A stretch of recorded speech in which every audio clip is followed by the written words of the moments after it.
right, we are going to be working on my brother's 98 Jeep Cherokee again. It's like this thing's just jinxed, I swear. We've already put a new engine in it, all brand new suspension on this. I've got videos and playlists of doing all that work. It was a lot of work. They're not very good videos because I was still learning how to edit and stuff like that, but I do have the videos out there. What I do have today is the crankshaft position sensor. So we are going to work on that. All right, underneath the vehicle on the driver's side, if you'll look, let me tell you something to show you. If you look up on the transmission, try to get you guys up there where you can see. It is, there's one bolt right there, and then the other bolt is up here. It is an 11 millimeter. I'm using really long extensions, actually two extensions with the 11 millimeter and the swivel on the end of that.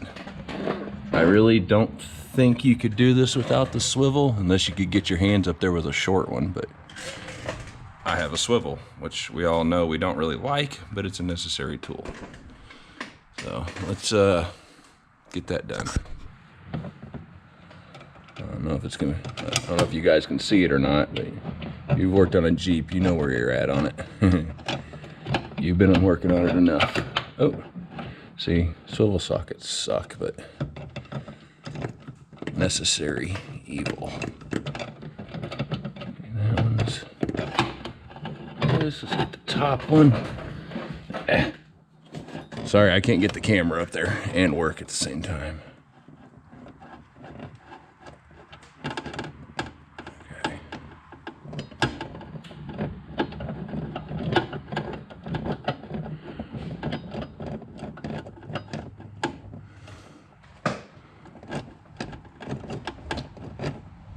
Okay, let's see if I can get my hand in there now.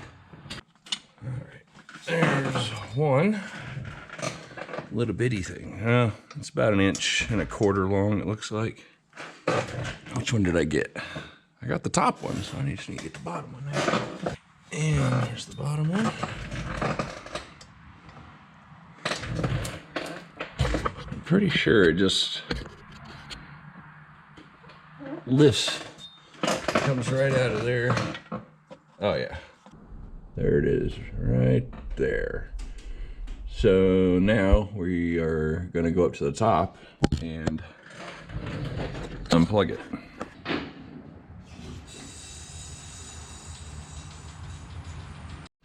Okay, we are up here on the driver's side, and I don't think this is the way the factory wire is ran. I think when we put the engine in there, I just pulled the wire up through there like that just because it was easiest. It's probably ran down beside or behind the intake. But anyway, you'll find it right there. You'll see, I don't know if I can pull it up. I might just have to let it fall. Let's see here.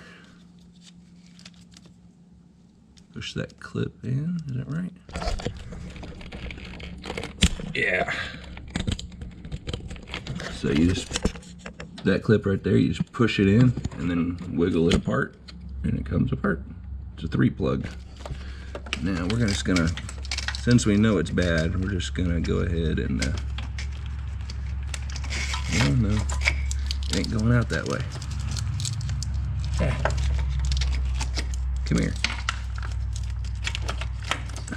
Stupid mounting bracket.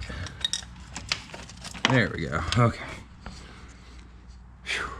We didn't replace it when we changed the motor out because we never unhooked, we left the transmission in the Jeep when we changed the motor, so I just never even paid attention to it. I don't see physically anything wrong with it. Our issue was he could drive it for about 15 or 20 minutes and then it would just shut off on him. And in my experience, that means that your crankshaft position sensor is bad, because he could let it sit for an hour or two and go back out there and start it back up. and it'd run for about 10 or 15 minutes and die again. So, all right, let's get the new one plugged in. I'm gonna plug it in up here, let it fish it down through there so the wiring harness holds it while I go down and put the bolts back in. The new one did come with a wire protector on it, so we don't have to take the old one off and put it on there. We're gonna fish that down through here. And go ahead and plug it in so I don't drop it.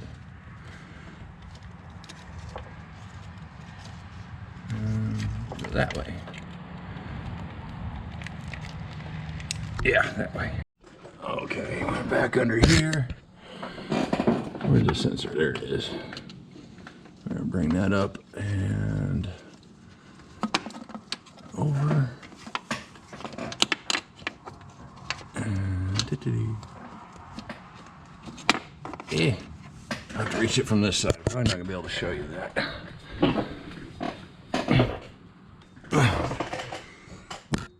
Oh.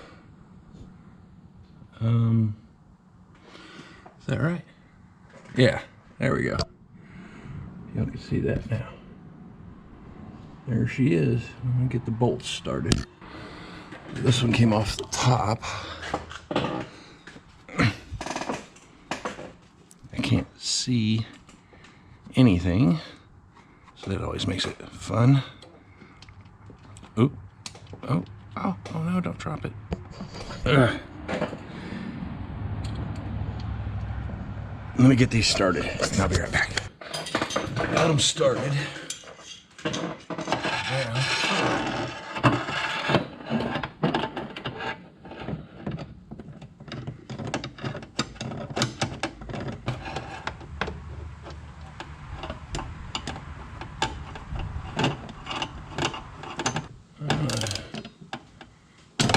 There it goes. Okay, that should be good enough on that. It don't have to be real tight, just nice and snug.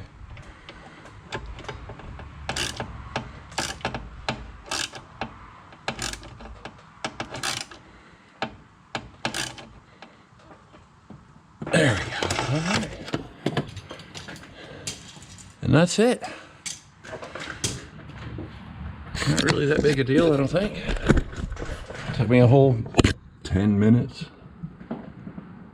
to change out, and the only way to test it, like I said, the problem was it kept dying about every 15 or 20 minutes after you start driving it. You have to let it sit an hour or two, and you go back out, start it up, drive it for 10 or 15 minutes, and it'd die again. So I'm pretty sure that was the issue. So, whew, all right, I'm gonna go drive her for a while, see what happens.